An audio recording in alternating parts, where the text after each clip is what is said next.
YouTube channel toppers तक। और आज मैं फिर से एक बार आप सभी दोस्तों का तहे दिल से स्वागत करता हूं। दोस्तों, किसी ने कहा है कि जीतूंगा मैं खुद से, या वादा करो, जितना सोचते हो कोशिश उससे ज्यादा करो, तकदीर भी रूठे पर हिम्मत ना टूटे, मजबूत इतना अपना इरादा करो, मजबूत इतना अपना इरादा करो। आप अपना जो इरादा है आप उसे इतना मजबूत करें, आप इतनी मेहनत करें कि आने वाला टाइम जो है, आप जो अपने जीवन में चाहें, जो खुशियां चाहें, वो आपको मिले। तो आज हम सभी जो है 9th क्लास का ज्योग्राफी का chapter India shape and size, Bharat आकार और स्थिति के बारे में पढ़ने जा रहे हैं। और इस चैप्टर को हम डिटेल से देखेंगे। हमने इस बार मैप से पढ़ाना शुरू किया है, ताकि पढ़ने के दो तरीके हैं इस चैप्टर को। या तो है कि 15-20 क्वेश्चन जो है मैंने चीजें रट लो, या नहीं तो हम मैप पे, इंडिया के मैप पे, वर्ल्ड के मैप पे उसे अच्छे से समझें। अगर आप इस तरीके से समझेंगे तो आपको हर एक क्वेश्चन जो है वो कभी लॉन्ग टर्म मेमोरी में जाएगा, कभी भूलेंगे नहीं आप। और जब भी आपका पेपर होगा तो आप अच्छे तरीके से अपने पेपर में कर सकते हो। तो आज हम जो है इंडिया शेप एंड साइज के बारे में चलते हैं और इंडिया के बारे में डिटेल से पढ़ते हैं, भारत के बारे में डिटेल से पढ़ते हैं। और दोस्तों, सबसे पहले हम इंडिया का, ये तो पता ही है कि इंडिया का ये जो साइज है, ये लोकेशन है, ये जो साइज है, ये इंडिया का शेप है और साइज है। इसमें सबसे पहले भारत की जनसंख्या के बारे में देखते हैं। ये जो भी चीजें हम पढ़ रहे हैं वो हर साल 2011 की जनगणना के अकॉर्डिंग हम पढ़ रहे हैं। जनगणना जो होता है वो 10 ईयर्स में, एवरी 10 ईयर्स में होता है, 10 साल में होता है। और जनगणना में हर चीज की काउंटिंग होती है। इंडियन गवर्नमेंट के पास, हर गवर्नमेंट के पास, पूरे विश्व में जितनी गवर्नमेंट है सब अपना रिकॉर्ड रखता है कि 10 साल में हमारे देश में कितना पॉपुलेशन बढ़ा या कितना कम हुआ, कितने क्षेत्रफल हैं, कितने स्टेट्स हैं। वो सारी चीजें जो है 10 साल में हर कंट्री अपडेट करता है। तो हमारे देश में भी जनगणना जो है हर 10 साल में होता है। 2011 में जनगणना हुआ है और तो उसी जनगणना के अकॉर्डिंग अब 2021 की जनगणना अब होनी है और अपडेटेड होगी थोड़े दिनों में। तो हम इसी चीज को 2011 की जनगणना के अकॉर्डिंग हम यहाँ पे पढ़ेंगे। 2011 की जनगणना के अनुसार हमारे भारत का जो पॉपुलेशन है, जनसंख्या है, पॉपुलेशन, ये 2011 की जनगणना के अनुसार 121 करोड़ आबादी है। 121 करोड़ कितनी पॉपुलेशन है? 121 करोड़ जो है पूरे भारत का पॉपुलेशन है। और पूरे भारत में जो है 121 करोड़ लोग रहते हैं। दूसरा है भारत का क्षेत्रफल, भारत का जो एरिया है। अब देखो, ये भारत का जो एरिया है, ये भारत का एरिया देखो, ये पूरा एरिया है। एरिया निकालने के लिए बहुत सारे बच्चों को आता होगा कि भाई लेंथ और ब्रेथ, ये लंबाई और चौड़ाई को मल्टीप्लाई कर देंगे तो इंडिया का ब्रेथ, इंडिया का जो है वो क्षेत्रफल, एरिया निकल जाएगा। तो एरिया जो है ये पूरा जो है एरिया है, और ये एरिया कितना है? 32.8 लाख वर्ग किलोमीटर, 32.8 लाख वर्ग किलोमीटर जो है इंडिया का क्षेत्रफल है, इंडिया का एरिया है। याद रखेंगे आप सभी को एग्जाम में ये बहुत, यहाँ से डायरेक्ट क्वेश्चन जो है ऑलमोस्ट 9th क्लास में तो आते ही रहे हैं, लेकिन पूरे ऑल ओवर कंपटीशन में, कोई सा कंपटीशन का एग्जाम अगर आप देने जा रहे हैं, आपके ब्रदर, आपके सिस्टर या कोई भी घर के कोई रिलेटिव जा रहे हैं, तो ये चैप्टर उनके लिए बहुत इंपॉर्टेंट माना जाता है। और 9th क्लास के लिए तो है ही कि यहाँ से हर साल जो है 2, 3, 4 नंबर के, 5 नंबर के क्वेश्चन डायरेक्ट बिल्कुल रहने ही है, एकदम गारंटीड के साथ फिक्स है। तो जो इंडिया का क्षेत्रफल है, एरिया है, वो 32.8 लाख वर्ग किलोमीटर है। ये पूरा जो क्षेत्रफल है, यानी ये लंबाई और ये चौड़ाई, अभी देखेंगे आगे कितना लेंथ है, कितना ब्रेथ है, ये आगे देखेंगे हम लोग। उसके बाद जो राज्य है, टोटल जो स्टेट्स है हमारे इंडिया में, टोटल स्टेट्स 28 है। पहले 29 था, लेकिन अब जो है वो 28 राज्य, जम्मू कश्मीर को यूनियन टेरिटरी में, केंद्र शासित प्रदेशों में बांट दिया गया है 2019 में। तो अब जो टोटल स्टेट्स है वो 28 है। कितना राज्य है? 28 राज्य है। उसके बाद यूनियन टेरिटरी, केंद्र शासित प्रदेश। ये जो केंद्र शासित प्रदेश है, जैसे लक्षद्वीप है, जैसे अंडमान निकोबार द्वीप समूह है, जैसे दिल्ली है, दिल्ली भी यूनियन टेरिटरी है, जैसे चंडीगढ़ है, जैसे आपका जो है पुदुचेरी है, जैसे दादर और नगर हवेली है, ये सारा जो है टोटल केंद्र शासित प्रदेश, 8 केंद्र शासित प्रदेश है और इस केंद्र शासित प्रदेश पर प्रेसिडेंट शासन करता है। प्रेसिडेंट ही वहां के राज्यपाल को अपॉइंट करता है। कुल मिलाकर के तो जितने भी यूनियन टेरिटरी हैं उस पर इंडियन गवर्नमेंट का शासन चलता है। लेकिन केवल 2 राज्य में, जैसे दिल्ली और पांडिचेरी, इन दोनों में जो है, दोनों में मुख्यमंत्री के चुने जाने का प्रोविजन रखा गया है, प्रावधान रखा गया है। बाकी जितने स्टेट्स हैं वहां उपराज्यपाल को अपॉइंट करता है सेंट्रल गवर्नमेंट, और सेंट्रल गवर्नमेंट इन सभी का हेड जो है वो राष्ट्रपति को, प्रेसिडेंट को बनाया गया है। तो प्रेसिडेंट ही इन सब को अपॉइंट करता है, उसकी देखभाल करता है, उसे रेगुलेट करता है। तो ये याद रखेंगे 28 राज्य। अब 29 नहीं लगाओगे आप, कोई भी बच्चे, कोई भी स्टूडेंट्स, कोई भी दोस्त 28 राज्य नहीं लिखेंगे। 28 राज्य और 8 यूनियन टेरिटरी, 8 केंद्र शासित प्रदेश। विश्व के कुल भौगोलिक क्षेत्रफल का भारत कितना प्रतिशत है? पूरे विश्व का अगर देखा जाए, पूरे वर्ल्ड का, ये पूरा वर्ल्ड है, पूरे विश्व के, ये देखो पूरा विश्व है और इंडिया केवल यहाँ पे है इतना सा। तो पूरे वर्ल्ड का अगर क्षेत्रफल का इंडिया देखा जाए तो ये पूरे वर्ल्ड का 2.4% है। पूरा विश्व 100% है तो इंडिया जो है उसके मामले में 2.4% जो इसका एरिया है वो 2.4% है। उसके बाद विश्व के कुल जनसंख्या का, पूरे विश्व में जनसंख्या सबसे अधिक चाइना का है। आप सभी को पता है, सभी दोस्तों को, भाइयों बहनों को पता है। और सेकंड जो पोजीशन है वो इंडिया का है। सबसे अधिक जनसंख्या किसकी है, पॉपुलेशन किसकी है? चाइना का, और सेकंड जो है इंडिया का है। तो ये तो जनसंख्या हमने देख लिया। अब हम देखेंगे जनसंख्या के अनुसार भारत का स्थान। हाँ, जनसंख्या के अनुसार भारत का स्थान सेकंड है। दूसरा स्थान, पहला स्थान चाइना, दूसरा स्थान इंडिया का है। विश्व के कुल जनसंख्या का प्रतिशत अगर देखा जाए तो 17.5% पूरे वर्ल्ड की पॉपुलेशन का, हमारे देश में जो लोग रहते हैं वो पूरे विश्व के जनसंख्या का 17.5%, 17.5% जो लोग हैं वो हमारे इंडिया में रहता है। 17.5%। इसका मतलब है कि हमारे इंडिया से चाइना में अधिक पॉपुलेशन होगा। तो पूरे विश्व की जनसंख्या का कितना पॉपुलेशन है हमारे इंडिया में? 17.5%। कितना है? 17.5, 17.5% जो पॉपुलेशन है वो पूरे विश्व के जनसंख्या का इंडिया में रहता है। अब भारत का स्थान हमने बता ही दिया। पूरे विश्व में जनसंख्या में, पॉपुलेशन में सेकंड है। फर्स्ट पोजीशन चाइना का है और सेकंड पोजीशन इंडिया का है। क्षेत्रफल के अनुसार भारत का स्थान पूरे विश्व में, इंडिया का जो एरिया है वो, पूरे विश्व में इंडिया का जो एरिया है वो कितना है? पूरे विश्व में क्षेत्रफल के अनुसार इंडिया का पोजीशन 7वां है। तो इसका मतलब है इससे 6 बड़े कंट्री हैं पूरे विश्व में। वो कौन कौन सा कंट्री है आपको बिल्कुल जो है आसान तरीके से मैं याद करवाऊंगा।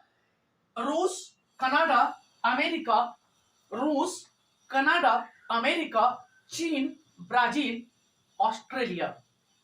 और इसको ऐसे मैंने याद किया है, रुकुबाई, रुकुबाई, RCUCBAI। RCU क्या हो गया? R से रसिया हो गया, C से कनाडा हो गया, U से USA अमेरिका हो गया, C से चाइना हो गया, B से ब्राजील हो गया और A से ऑस्ट्रेलिया हो गया और I से इंडिया हो गया। रुकुबाई, RCUCBAI,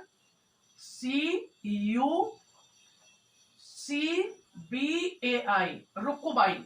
यानी रुकुबाई याद रखेंगे तो भारत से 7 बड़े कंट्री हैं। और ये कौन कौन सा है? रुकुबाई, रुकुबाई, रुकुबाई।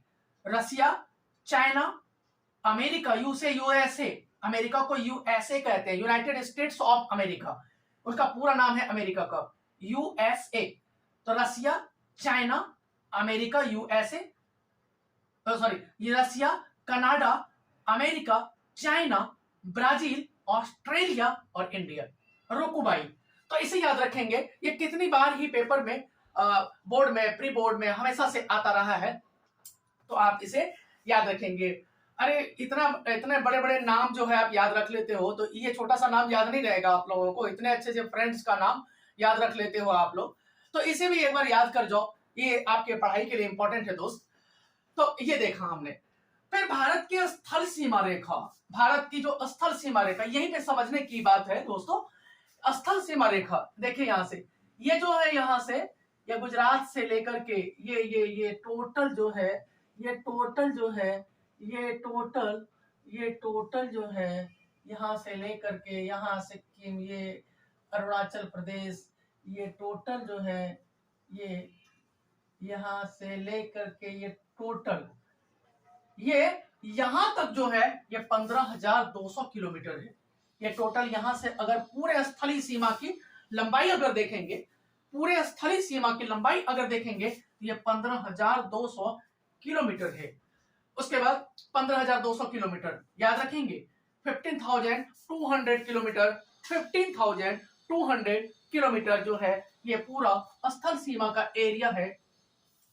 उसके बाद भारत की समुद्री तट रेखा, समुद्री तट रेखा यहां से गुजरात से समुद्र स्टार्ट होता है, यहीं से गुजरात से समुद्र, तो ये जो पूरा है, ये पूरा यहां तक, और अंडमान निकोबार द्वीप समूह, ये लक्षद्वीप, इन सब को मिलाकर के जो है वो करीब करीब जो है 7,500 किलोमीटर, यानी 7,516 किलोमीटर, 7,516.6 किलोमीटर जो है वो समुद्री तट रेखा, oceanic coastline, coastline का मतलब होता है समुद्री तट रेखा, यानी गुजरात से समुद्र स्टार्ट होता है और यहाँ पे वेस्ट बंगाल तक समुद्र है, तो ये सारा समुद्र और आपका अंडमान निकोबार द्वीप समूह, लक्षद्वीप को मिला करके टोटल जो है ये 7,516 किलोमीटर इसका डिस्टेंस है, इसकी लंबाई है। उसके बाद भारत के मानक याम्योत्तर रेखा, भारत की जो मानक याम्योत्तर रेखा है वो 82.5 डिग्री, 82 डिग्री 30 मिनट पूर्वी देशांतर रेखा। यहां ध्यान दो, जो भारत है बच्चों, इस तरीके से अगर वर्ल्ड को हम देखें तो इस तरीके से एक बार देखते हैं हम लोग,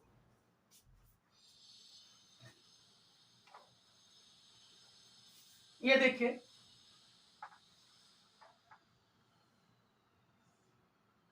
यहां है इंडिया, ये है इंडिया आपका। तो जो भारत की मानक याम्योत्तर रेखा है वो 82.5 डिग्री पूर्वी में है। अब यहां ध्यान दो, इस साइड से इधर पूरब के देश हैं, इधर पश्चिम के देश हैं, इधर नॉर्थ के देश हैं और इधर साउथ के कंट्री हैं। ये जो लाइन है ये 0 डिग्री रेखा है, यानी इसके ऊपर जितने कंट्री हैं वो नॉर्थ साइड होगा और इसके इधर जितना होगा ये पूरब साइड होगा। इस 0 डिग्री रेखा के इधर जितने होंगे ये साउथ में होंगे और इधर जितने होंगे वो नॉर्थ वेस्ट में होंगे। इस तरीके से पूरे विश्व का एक समझाने के लिए याम्योत्तर रेखा। तो 82.5 डिग्री पूर्वी देशांतर रेखा, ये देखो यहाँ पे, यहाँ 80 डिग्री, यानी पूरे विश्व को अगर डिवाइड किया गया है तो यहाँ देखिए 80 और यहाँ 84, तो यहीं पे जो है ये 82.5 डिग्री पूर्वी याम्योत्तर रेखा, और ये जो है ये इलाहाबाद से लगभग इलाहाबाद से भारत के बीच से होकर के गुजरता है। तो इसीलिए भारत की मानक याम्योत्तर स्टैंडर्ड मेरिडियन टाइम इसलिए रखा गया है ताकि इलाहाबाद में जितना बचेगा वो पूरे भारत में उतना ही टाइम को माना जाएगा, वैलिड माना जाएगा। इसीलिए भारत जो है पूर्वी देशों में माना जाता है। आपने देखा कि यहाँ से पूर्व में कंट्री है भारत, इसलिए भारत पूर्वी देशांतर रेखा कहा जाता है। 82 डिग्री क्योंकि यहाँ से ये बीच से लिया गया है ताकि पूरे भारत में जो है ये इलाहाबाद, प्रयागराज जिसे कहते हैं इलाहाबाद, वहां बीच से ये लाइन गुजरती है ताकि यहाँ जितना टाइमिंग होगा वही टाइमिंग जो है पूरे भारत में वैलिड होगा, मान्य होगा। इसीलिए यह मानक याम्योत्तर रेखा 82.5 डिग्री को माना गया है। भारत के अक्षांशीय विस्तार जो है 8 डिग्री 4 मिनट से, अब ध्यान दोगे कि भारत का जो अक्षांशीय विस्तार है, यह देखो ये 8 डिग्री और ये 4 मिनट, यहाँ 8 डिग्री है, इसके थोड़ा सा ऊपर है, यहाँ देखिए ये 8 डिग्री वाली लाइन यहाँ से गुजरी है, ये यहाँ से, और इसके ऊपर है थोड़ा सा 8 डिग्री 4 मिनट से लेकर के 37 डिग्री, यहाँ देखिए 37 डिग्री 6 मिनट, इसी बीच में इंडिया है। इसी बीच में अक्षांश और देशांतर, लैटिट्यूड और लॉन्गिट्यूड आप 6ठी क्लास में, 7th क्लास में भी आपने पढ़ा होगा, तो मैं यहाँ उस चीज को उतने डिटेल से क्लियर नहीं कर रहा हूं, मैं मान करके चल रहा हूं कि आपने पढ़ा होगा। जब 6ठी क्लास का वीडियो बनाऊंगा तो आप वहां से भी समझ सकते हो। तो यहाँ हम लोग देखते हैं कि भारत का जो अक्षांशीय विस्तार है वो 8 डिग्री 4 मिनट से 37 डिग्री 6 मिनट, यह है 37 डिग्री। यहाँ 8 degree, 12 degree, 16 degree, 20 degree, 24 degree, 28 degree, 32 degree, 36 degree और यहाँ 36 डिग्री यही है, यह 37 डिग्री 6 मिनट है। ये देखो, तो भारत का जो अक्षांश है, जो अक्षांश है, अक्षांश क्या होता है कि भारत के पूर्व पश्चिम को, पृथ्वी के पूर्व पश्चिम के लाइन को मिलाने वाली रेखा को अक्षांश रेखा कहते हैं। तो ये जो अक्षांशी रेखा है 8 डिग्री 4 मिनट से 37 डिग्री 6 मिनट के बीच में भारत का जो शेप है वो भारत टिका हुआ है, भारत स्थिर है। भारत का देशांतरी विस्तार 68 डिग्री 7 मिनट। यहां देखो ये कहां है, इसी बीच में भारत है, इसी बीच में भारत है। 68 डिग्री 7 मिनट, यहां देखिए 68 डिग्री, ये देखो 68 डिग्री और ये देखो 7 मिनट, यहाँ 68 डिग्री है, यहां से भारत है। 68 डिग्री 7 मिनट से लेकर के 97 डिग्री 25 मिनट, यहां देखिए, यहाँ देख 96 डिग्री, ये 97 डिग्री 25 मिनट, इसी बीच में भारत है। 37 डिग्री 6 मिनट, यह देखो क्लियर है, सॉरी 68 डिग्री 7 मिनट से 68 डिग्री 7 मिनट, यहां से इस बीच में हमने अभी पहले यहां से यहां देखा, अब हम इधर का साइज देख रहे हैं, ये इंडिया इस शेप में कैसे है। तो 68 डिग्री 7 मिनट से लेकर के 97.25 मिनट, इसी के बीच में ये देशांतरी विस्तार है, ये देशांतरी विस्तार है, ये पूर्व पश्चिम जो है ये देशांतरी विस्तार है और उत्तर दक्षिण जो है वो अक्षांशी विस्तार है। तो उत्तर और दक्षिण के लाइन को मिलाने वाली जो रेखा है वो अक्षांश है और पूरा पश्चिम के लाइन को मिलाने वाली जो रेखा है वो देशांतर है। तो इस प्रकार जो है हमने इंडिया के मैप को एक अच्छी तरीके से समझा और दोस्तों मैंने पूरी कोशिश किया है आपको अच्छे से समझाने का, लेकिन एक बार फिर भी आप 9th के पेज नंबर 2 पे जो इंडिया का शेप एंड साइज इंडिया का मैप दिया गया है वहां अच्छे तरीके से समझाया गया है। तो वहां आप अच्छे तरीके से एक बार देखोगे तो आपको क्लियर हो जाएगा। केवल यही समझना है और तो सब चीज समझ में आ गया है कि इंडिया का अक्षांशी जो विस्तार है 8 डिग्री 4 मिनट से 37 डिग्री 6 मिनट और जो देशांतरी विस्तार है वो 68 डिग्री 7 मिनट से 97 डिग्री 25 मिनट, इसी के बीच में इंडिया टिका हुआ है, इसी के बीच में इंडिया का जो लोकेशन है वो इसी के बीच में है। नेक्स्ट हम लोग देखते हैं कि भारत की उत्तर से दक्षिण लंबाई, ये देखो, ये जैसे ही आप हिस्ट्री का ज्योग्राफी का 2nd पेज पलटेंगे तो वैसे ही आपको ये इंडिया का मैप मिलेगा और इंडिया के मैप पर आपको लंबाई लिखा हुआ है। तो ध्यान से नॉर्थ से साउथ लंबाई, ये देखिए इंडिया का जो है ये नॉर्थ है, ये साउथ है, ये कौन सा है, ये नॉर्थ है और ये साउथ है, ये ईस्ट है, ये वेस्ट है। बच्चों को दोस्तों को पता होगा लेकिन फिर भी एक बार, ये ईस्ट है, ये वेस्ट है, ये नॉर्थ है, ये साउथ है।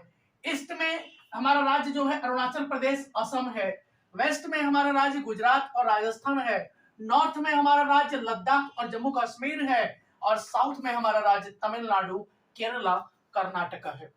तो इतना ये तो पता होगा आपको, लेकिन फिर भी मैंने समझा दिया दोस्त। उसके बाद जो है जो नॉर्थ से साउथ, ये नॉर्थ से यहाँ नॉर्थ जम्मू कश्मीर के बिल्कुल टी पॉइंट पे, यहां से लेकर के अगर साउथ के कन्याकुमारी को अगर देखा जाए, ये जो लेंथ है, ये जो लंबाई है, ये जो लेंथ है ये 3214 किलोमीटर है। कितना है दोस्त? 3214 किलोमीटर। 3214 किलोमीटर जो लंबाई है वो नॉर्थ टू साउथ है, उत्तर से दक्षिण लंबाई है और उत्तर में जम्मू कश्मीर के बिल्कुल टी पॉइंट से यहां से लेकर के तमिलनाडु के कन्याकुमारी के बीच जो लंबाई है वो 3214 किलोमीटर, 3214 किलोमीटर, 3214 किलोमीटर लंबाई है। तो ये हमने देखा। अब देखेंगे भारत की पूर्व से पश्चिम चौड़ाई। ये देखिए पूर्व है, ये ईस्ट है और ये वेस्ट है। तो ये पूर्व से पश्चिम जो यहां से यहां तक जो हमारे देश की जो लेंथ है, लंबाई है, वो कितना है? 2933 किलोमीटर लिखा हुआ है वहां कि ये कितना है? 2933 2933 किलोमीटर, 2933 किलोमीटर ये क्लियरली दिखाई दे रहा है। तो ये जो हमारा ईस्ट टू वेस्ट है या वेस्ट टू ईस्ट है, ये जो हमारा लेंथ है वो 2933 किलोमीटर है। बहुत मजे से पढ़ो, और जब आप इस तरीके से मैप पर पढ़ेंगे ना तो जीवन में कभी नहीं भूलेंगे इस चीज को। तो दोस्तों ये लंबाई हमने देखा। अब एक और चीज है जो बड़ा इंटरेस्टिंग आने वाला है। अब तो आप सभी कमर कस के बिल्कुल तैयार हो जाएं कि देखते हैं हम लोग। एक और लाइन है दोस्तों कि जिसे हम लोग कर्क रेखा कहते हैं, ट्रॉपिक ऑफ कैंसर कहते हैं। कैंसर का मतलब बीमारी से यहाँ नहीं है। कई सारे बच्चे मजे के लिए कहेंगे सर ट्रॉपिक ऑफ कैंसर का मतलब है बीमारी। नहीं नहीं, कैंसर का मतलब बीमारी नहीं है। यहाँ से इंग्लिश नाम है कर्क रेखा को ट्रॉपिक ऑफ कैंसर भी कहते हैं। तो ये जो ट्रॉपिक ऑफ कैंसर है इसको हम लोग देखते हैं। भारत की एक लाइनिंग है, हमने पिछले इसमें वीडियो में समझाया था कि पूरे विश्व में एक रेखा है जो 0 डिग्री रेखा जिसे कहते हैं, ये पूरे विश्व को बीचों बीच डिवाइड करती है। पूरे विश्व को बीचों बीच डिवाइड करती है। इसको 0 डिग्री रेखा कहते हैं या इक्वेटर भी कहते हैं या विषुवत रेखा भी कहते हैं। इसके ऊपर जो राज्य है वो उत्तरी राज्य, और इसके दक्षिण में जो राज्य है वो साउथ कॉन्टिनेंट में आता है। ये इस लाइन के इधर जो भी होगा वो उत्तर में पूरब में होगा, इधर जो भी होगा वो उत्तर पश्चिम में होगा, इधर जो भी होगा वो साउथ पश्चिम में होगा, और इधर भी जो होगा साउथ पूरब में होगा। तो हमारा इंडिया जो है यहाँ पे, तो भारत विश्व को 3 लाइनें डिवाइड करती है। एक तो 0 डिग्री हो ही गया, इसके ऊपर में एक और लाइन डिवाइड करती है जिसे कर्क रेखा कहते हैं। ये पूरे विश्व को एक लाइन डिवाइड करती है, और इसके नीचे जो है यहां भी एक 23.5 डिग्री लाइन है, ये भी डिवाइड करती है। इसको मकर रेखा कहते हैं। ये इसको कर्क रेखा, इसको मकर रेखा, और बीच वाला जो लाइनिंग है उसे इक्वेटर कहते हैं, 0 डिग्री रेखा कहते हैं, विषुवत रेखा कहते हैं। तो ये जो ट्रॉपिक ऑफ कैंसर है, ये जो कर्क रेखा है, यहीं पे भारत है। यहीं पे क्या है? भारत। और बिल्कुल ये रेखा भारत के बीचों बीच गुजरती है। तो भारत, ये जो ट्रॉपिक ऑफ कैंसर है, यहाँ पे देखो सभी बच्चों को दिखाई दे रहा होगा 23.5 डिग्री लाइन जो है ये भारत को बिल्कुल बीचों बीच डिवाइड करता है। यानी भारत को 2 भागों में डिवाइड करने वाली, भारत को 2 इक्वल पार्ट्स में बांटने वाली लाइन का क्या नाम है? तो ट्रॉपिक ऑफ कैंसर कर्क रेखा है। कर्क रेखा जो है भारत को 2 इक्वल पार्ट्स में डिवाइड करती है, और ये पार्ट्स है नॉर्थ इंडिया और साउथ इंडिया। कई बार हम लोग, मुझे हंसी आ रही है, कई बार बच्चे क्लास में पूछते भी है कि सर हम नॉर्थ इंडिया के हैं। तो मैंने एक बच्चों से पूछा कि कैसे कह सकते हो आप नॉर्थ इंडिया के हैं? कैसे क्या कह सकते हैं, हम हैं। अरे दोस्त कुछ नहीं, हम हैं नहीं, कॉन्सेप्ट समझाओ अगर आपको आता है तो आप नॉर्थ इंडिया के, इसीलिए अब आप आज के बाद जब भी आप कहेंगे कि मैं नॉर्थ इंडिया से हूं या आप साउथ इंडिया से हूं, तो आप क्लियरली डिफाइन कर सकते हो, क्योंकि हम ट्रॉपिक ऑफ कैंसर के उत्तर में हमारा राज्य है, हमारा घर है, इसीलिए हम नॉर्थ इंडिया में बिलोंग करते हैं। नॉर्थ इंडिया में मैं रहता हूं।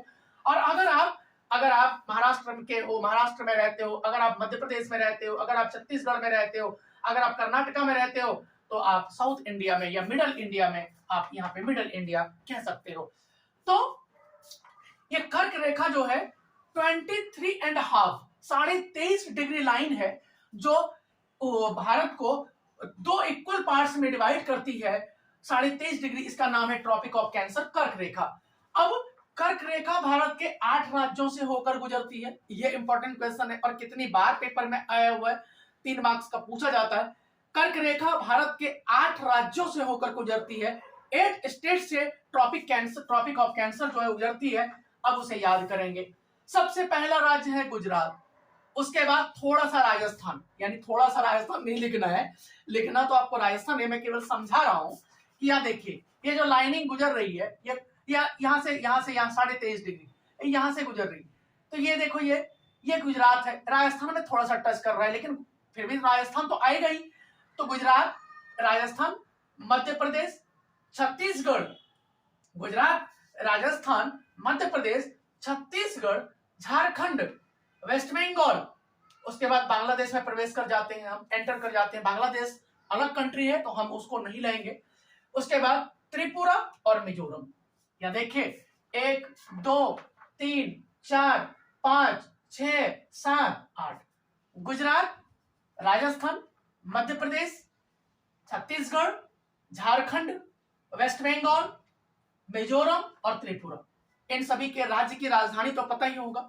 एक छोटा सा शॉर्ट वीडियो में कैपिटल की भी लेकर के आऊंगा ताकि आपको इजीली वे में याद हो जाए और आपको रटना ना पड़े। तो खैर चलिए, तो कर्क रेखा भारत के 8 राज्य, ये जरूर याद रखेंगे। 1 नंबर में कितना बार क्वेश्चन पूछा गया है कि कर्क रेखा भारत के कितने राज्यों से गुजरता है, कितने सारे कॉम्पिटिशन में पूछा गया है। एक कर्क रेखा भारत के कितने राज्यों से गुजरता है, अब ऑप्शन में दे देता है 6 7 8 9 और दे देता है ई ऑप्शन इनमें से कोई नहीं। तो अब 8 याद रखना है, 8 स्टेट्स आपको याद रखना है। उसके बाद दोस्तों भारत में क्षेत्रफल के आधार पर सबसे बड़ा राज्य जो है राजस्थान है। अब देखो, आप पूरे भारत में अगर एरिया वाइज में देखो, सबसे बड़ा देखो देखने में कौन लग रहा है, राजस्थान। इस एरिया में पूरे भारत में 28 राज्यों में और 7 यूनियन टेरिटरी में सबसे बड़ा राज्य नहीं लग रहा है। दिखने से आपको नहीं लग रहा है, देखो मैं क्लियरली दिखा रहा हूं, नहीं लग रहा है राजस्थान है, क्लियरली राजस्थान दिख रहा है। कितना बड़ा राज्य है राजस्थान, यहां से लेकर के यहां तक, यहां ये पूरा जो है राजस्थान। तो सबसे बड़ा एरिया में सबसे बड़ा लैंड जो है, सबसे बड़ी जमीन जो है, सबसे लंबाई चौड़ाई में सबसे बड़ा राज्य जो है वो राजस्थान है। यानी एरिया वाइज अगर देखा जाए तो सबसे बड़ा स्टेट्स कौन है, राजस्थान है। उसके बाद एरिया वाइज सबसे छोटा राज्य जो है वो गोवा है। ये देखो ना, छोटा सा गोवा है यहाँ पे, छोटा सा यहाँ पे गोवा है। और गोवा की राजधानी तो पता ही होगा, गोवा। बहुत सारे बच्चे क्लास में बोलते हैं कि सर मेरा सपना है गोवा घूमने का। अरे चले जाओ भाई, सपना मत बनाओ, सपना तो बनाओ डॉक्टर बनने का, इंजीनियर बनने का, साइंटिस्ट बनने का, बड़े बड़े ऑफिसर बनने का, सपना तो उसे बनाओ। तो खैर चलिए हम लोग चलते हैं। तो गोवा जो है, गोवा की राजधानी पणजी है। और गोवा ये सबसे एरिया वाइज में, राजस्थान कितना बड़ा है उसके अनुपात में जो गोवा है वो सबसे छोटा राज्य है। सबसे छोटा मैं पॉपुलेशन में नहीं कह रहा हूं, मैं एरिया में कह रहा हूं, क्षेत्र पर लंबाई चौड़ाई में दे रहा हूं। जितना बड़ा जमीन है इसके पास, लैंड है जिसके पास, तो उसमें सबसे छोटा राज्य जो है वो गोवा है। उसके बाद अब हम देखेंगे कि भारत के पड़ोसी देश, भारत का जो हमारे भारत से जिसका कौन कौन से कंट्री है जो भारत के साथ उनका बॉर्डर मिलता है। तो सबसे पहले हम लोग दोस्त देखते हैं, सबसे पहला जो हमारा बॉर्डर एरिया मिलता है वो पाकिस्तान का मिलता है, पाकिस्तान का। उसके बाद अफगानिस्तान, या देखिए अफगानिस्तान, ये छोटा थोड़ा सा क्षेत्र अफगानिस्तान का मिलता है। तो पाकिस्तान, अफगानिस्तान, ये पूरा जो है ये क्षेत्र चाइना का है। देख ही रहे हैं आप, चाइना हो गया, पाकिस्तान, अफगानिस्तान, चीन, नेपाल। यहां देखो नेपाल, ये देखिए नेपाल, यहां से जो है ये पूरा जो है ये पूरा नेपाल है। सॉरी मैंने इंडिया को भी ये कर दिया यार, ओहो सॉरी दोस्त। तो ये नेपाल हो गया। उसके बाद आपका जो है भूटान है, वो नेपाल हो गया, भूटान हो गया। उसके बाद आपका यहाँ म्यांमार बर्मा है, ये देखो यहाँ पे, ये म्यांमार बर्मा, ये देखिए म्यांमार बर्मा। म्यांमार पुराना नाम है, वर्मा पुराना नाम है, म्यांमार नाम 2006 में उसका नाम चेंज करके म्यांमार रख दिया गया और उसकी राजधानी जो है नायपीटाव कर दिया गया। नायपीटाव, नहीं पीटेंगे नहीं हम आप सबों को, यानी बच्चों को कोई टीचर आप पीटता नहीं है, तो वही नायपीटाव। नायपीटाव इसकी कैपिटल है बर्मा का, म्यांमार का। और म्यांमार एक बौद्धिस्ट कंट्री है, यहाँ पे बौद्ध लोग जो बहुत ज्यादा 95-96% लोग बौद्ध धर्म के मानने वाले लोग हैं, बौद्धिस्ट हैं। तो म्यांमार हो गया। उसके बाद हमारे सबसे बड़ा सीमा जो है वो बांग्लादेश है। बांग्लादेश जो है हमारा सब पड़ोसी कंट्री है। और बांग्लादेश को आजादी जो है वो 1971 में 1971 ईस्वी में मिली थी। पता ही है बच्चों को कि पाकिस्तान ने बांग्लादेश पर कब्जा कर लिया। अब बांग्लादेश ने भाई भारत से रिक्वेस्ट किया कि भैया हमारा बचाओ, हम पाकिस्तान में मिलना नहीं चाहते हैं।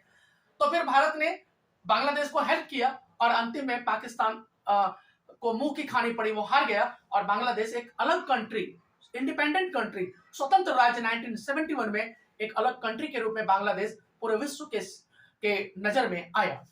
तो ये बांग्लादेश है 1971। ये भी याद रखेंगे दोस्त, छोटी छोटी चीजें जो आपके कब काम आ जाए। कहीं आप जा रहे हो, कहीं आपके कोई किसी एग्जाम देने जा रहे हो, वहां पूछ दिया, तो इसलिए मैंने जो भी चीजें हमारे ध्यान में आ जा रहा है वो मैं डिस्कस कर दे रहा हूं, आप अन्यथा नहीं लेंगे। खैर, उसके बाद एक और पड़ोसी कंट्री है हमारा श्रीलंका। यहाँ देखिए श्रीलंका छोटा सा कंट्री है श्रीलंका, और ये भी श्रीलंका भी बौद्ध धर्म को मानने वाला है। अब जब पढ़ेंगे हम 10th क्लास में चैप्टर पढ़ाते हैं कंपैरिजन कंपैरेटिवली, तो वहां भी हम बताते हैं बच्चों को कि श्रीलंका में बौद्ध धर्म के मानने वाले मैक्सिमम जो लोग हैं बौद्ध धर्म के मानने वाले हैं। तो श्रीलंका है हमारा पड़ोसी देश। और दोस्त एक और सबसे इंटरेस्टिंग पड़ोसी देश है और वह है मालदीव। कौन सा देश है? मालद्वीप, यानी मालदीव जो है, द्वीप भी कहते हैं, मालद्वीप भी कहते हैं, आइलैंड ऑफ मालदीव्स कहते हैं। तो ये है हमारा मालदीव। तो ये जो है हमारा पड़ोसी देश है। एक बार फिर से रिवीजन कर जाते हैं। Pakistan, Afghanistan, China, Nepal, Bhutan, Myanmar, Burma, Bangladesh, Sri Lanka और मालदीव, ये हमारा पड़ोसी देश है। उसके बाद एक और इंटरेस्टिंग क्वेश्चन जो बार बार पूछा जाता रहा है आपके सीबीएसई बोर्ड में, तो वो है कि बांग्लादेश की सीमा से कितने राज्य जुड़े हुए हैं। अब यहाँ पे चलते हैं थोड़ा मैप पर। दोस्त ये है बांग्लादेश आपका, ये है आपका बांग्लादेश, ये देखिए ये जो है ये है बांग्लादेश। अब बांग्लादेश की सीमा से सबसे पहला राज्य जो है वो पश्चिम बंगाल, वेस्ट बंगाल, जिसकी राजधानी कोलकाता है। यहाँ देखिए कोलकाता राजधानी, सबसे पहला जो है कोलकाता वेस्ट बंगाल है। बांग्लादेश की सीमा से पहला राज्य वेस्ट बंगाल। उसके बाद ये असम है, यहाँ देखिए असम, असम है। उसके बाद मेघालय, सबसे ज्यादा वर्षा यहाँ मेघालय में ही होता है, तो ये मेघालय, मेघालय को मेघों का घर कहते हैं क्योंकि सबसे ज्यादा पूरे विश्व में वर्षा जो है मासिन राम में होती है। पहले चेरापूंजी था, अब मासिन राम में होता है। तो ये यही मेघालय है। मेघालय हो गया, उसके बाद त्रिपुरा हो गया, तो उसके बाद त्रिपुरा हो गया। तो ये जो है 5 राज्य जो है, 5 स्टेट्स, सॉरी 5 डिस्ट्रिक्ट, 5 जो डिस्ट्रिक्ट है, सॉरी 5 जो राज्य हैं वो हमारे 5 जो स्टेट्स हैं वो बांग्लादेश की सीमा से मिलता है, बांग्लादेश की सीमा से जुड़ता है। वो एक बार फिर से हम लोग देख लेते हैं। वेस्ट बंगाल एक राज्य है, दूसरा है आपका असम, दूसरा है आपका असम, तीसरा है मेघालय, और चौथा है त्रिपुरा, और 5वां है मिजोरम। ये है 5 राज्य जो है बांग्लादेश की सीमा से जुड़ने वाले हैं, जुड़े हुए हैं। तो ये हमने जो मेन चीजें था वो आज हमने इंडिया के बारे में, शेप एंड साइज के बारे में बड़े अच्छे से समझा। और अगर कहीं भी आपको समझने में कोई असुविधा हुआ हो, कोई प्रॉब्लम हुई हो, तो उसके लिए मैं माफी चाहता हूं दोस्त। जितने भी मेरे पास समझाने के तरीके थे वो सारे तरीके मैंने अपनाए, लेकिन फिर भी कुछ चीजें अगर छूट गई हो तो आप उसे बुक से पढ़ेंगे या कमेंट सेक्शन में जाकर के आप कर सकते हैं। मेरे टेलीग्राम चैनल से आप जुड़ करके टेलीग्राम पर मैसेज कर सकते हैं। मैं तुरंत जब भी उसे देखूंगा तो आपको जरूर रिप्लाई करूंगा। मेरे टेलीग्राम चैनल का लिंक जो है वो सब डिस्क्रिप्शन में दिया गया है, तो आप टेलीग्राम चैनल से जुड़ करके आप वहां भी मैसेज कर सकते हो, और आपके जो भी क्वेरी है, जो भी क्वेश्चंस हैं, आप मेरे से डायरेक्ट पूछ सकते हैं। इस चैप्टर का जो पीडीएफ है इंग्लिश मीडियम और हिंदी मीडियम अलग अलग के लिए फ्री ऑफ कॉस्ट है। वो आने वाले टाइम में, अभी मैं इसलिए नहीं दे रहा हूं कि अभी सेशन का स्टार्टिंग है, तो अभी आप पीडीएफ अगर डाउनलोड कर लोगे तो आप अपने बुक में लिख लेंगे, तो उससे क्या होगा आप समझ नहीं पाएंगे। इसलिए पहले चैप्टर को 2 बार 3 बार आप चैनल पे जाकर के वीडियो देखें, उसके बाद आपको जो है टेलीग्राम चैनल पे आप वहां से पीडीएफ जो है इस चैप्टर का अपने लैंग्वेज में, हमारे अपने लैंग्वेज में हैंड रिटन नोट्स जो है आप डाउनलोड कर सकते हैं फ्री ऑफ कॉस्ट। आपके लिए 1 रुपये कोई चार्जेज नहीं है वहां से। तो सभी बच्चों का तहे दिल से बहुत बहुत धन्यवाद कि आप सभी ने इतने अच्छे से मुझे प्यार और स्नेह दिया है, और सभी बच्चे वॉचिंग करते जरूर करते रहें। मेरे चैनल को सब्सक्राइब, लाइक एंड सब्सक्राइब जरूर करें, और दूसरे बच्चों से शेयर भी करें। बच्चों यही हमारी मेहनत का फल होता है कि जब आप चैनल सब्सक्राइब करते हो, किसी दूसरे बच्चे जो हमारे चैनल के साथ नहीं जुड़े हैं, अगर उनके साथ शेयर करते हो, भेजते हो, वीडियो देखते हो, तो यही हमारी मेहनत का फल होता है, यही हमारा फल होता है। मैं आपसे कोई पैसे नहीं मांग रहा, केवल सपोर्ट मांग रहा हूं, और वो सपोर्ट जो है आपके थोड़ा सा हेल्प से किसी दूसरे बच्चों का भी भला होगा, किसी दूसरे बच्चों को भी फायदा होगा, तो आप जरूर से जरूर करें। तो बहुत बहुत धन्यवाद सभी बच्चों को इस चैप्टर को अच्छे से समझने के लिए। Best of luck.